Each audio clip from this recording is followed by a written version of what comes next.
नबी से नाता तोड़ दिया। वो खाके बनाते रहे, हम हंसते रहे। वो खाके बनाकर तमाशबीनी करते रहे, हम अपने मुल्क के अंदर एक पावरफुल आवाज भी ना लगा सके और कहते रहे ये तहरीक वालों का काम है। पूछें मस्जिद में कौन आता है? नाम त्यार कोई नहीं। 8 घंटे बच्चे स्कूल पढ़े और आधा घंटा कुरान ना पढ़े।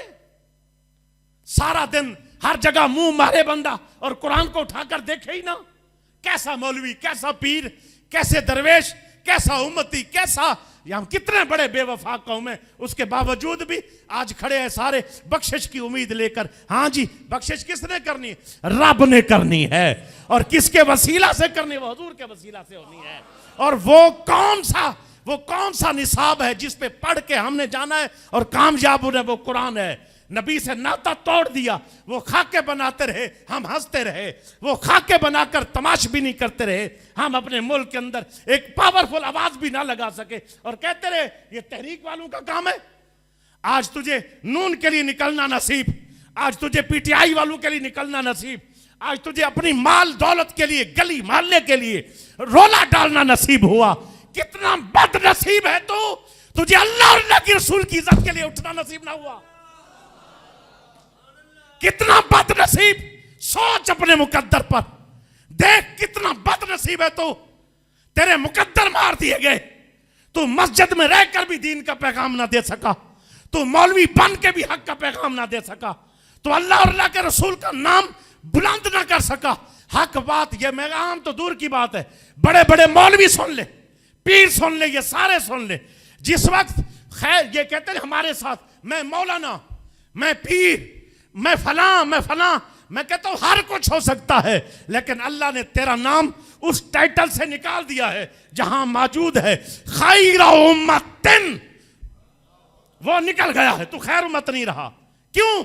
जब तूने अल्लाह और अल्लाह के रसूल के नाम पर पहरा नहीं दिया, कुरान की हुर्मत और इज्जत पर पहरा नहीं दिया। अफसोस है यहां भी आप सियासत ले बैठे, अफसोस है यहां भी आप दुनियादारी ले बैठे। आपके पास मोबाइल है, उन्होंने कितने बंदूक में चलाया बगैर तूने? बताओ, 10 बंदे खड़े, 50 है या 100 है।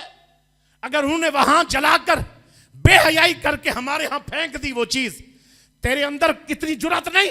तो नमाज पढ़ता बंदा भेज, बयान करते बंदे का पैगाम भेज, कुरान पाक की तालीमात भेज, हजूर की सीरत भेज, हजूर पर इश्क और प्यार करने वालों के फोटो बना के भेज, इस्लाम के हुलिये में खड़े नौजवानों के फोटो बनाकर भेज, इस्लाम पे पढ़ने, कुरान पढ़ने वालों के जनाब क्लिप्स बनाकर भेज।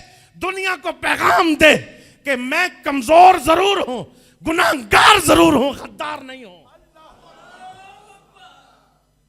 अफसोस है कि आज भी तैयार बैठे, मरेंगे और उसके बाद जाएंगे और जन्नत हमारा मुकद्दर बनेगी। जहन्नम मुकद्दर है, जिल्लत मुकद्दर है, जिसको दुनिया के अंदर हजूर की नामूज पर खड़े होना नसीब नहीं। बंदे कहते हजरत साहब जज्बाती बातें। मैंने कहा मेरे नबी से बढ़कर किसी की इज्जत है ही नहीं, कुरान से बढ़कर किसी की इज्जत है ही नहीं। हमारी माल, हमारी आबरू, हमारी इज्जत, हमारे बच्चे, हमारा सब कुछ अल्लाह और अल्लाह के रसूल के लिए, रब के कलाम के लिए कुर्बान है। कि अब इनका हक बनता था डेनमार्क के और उसके बाद स्वीडन के और इसी तरह फ्रांस के सफीर को बुलाया जाए, बुलाकर बिठाया जाए। बदबख्त तो क्यों किया ऐसा? अपने को पैगाम दो, अगर तुम ऐसा करोगे तो हम जो है फिर तुम्हें मुल्क बदर करेंगे। वो पीछे पैगाम दे, अगर वो जसारत फिर करें फिर उसको मुल्क बदर करो। 7 पैगाम भेजो, आइंदा किया तो हमला करेंगे, आइंदा किया तो हमला करेंगे। तू आज आर्मी को तनख्वाह देता है, आज मुल्क आर्मी को तनख्वाह देती है, पुलिस वालों को तनख्वाह देती है, लोगों को जो हमारे इदारे हैं उनको हम तनख्वाह देते हैं। क्यों? कि हमारे सरहदों की हिफाजत करो। आज हम एक अपील साथ ये भी कर रहे हैं, हमारी हिफाजत ना करो तो अपनी ताकत, अपने मिसाइल इस्लाम के लिए इस्तेमाल करो। हमारे लिए सबसे पहले अल्लाह की हुर्मत और इज्जत है, रसूलुल्लाह की हुर्मत और इज्जत है, कुरान की हुर्मत और इज्जत है, असहाब और अहले बैत की हुर्मत और इज्जत है।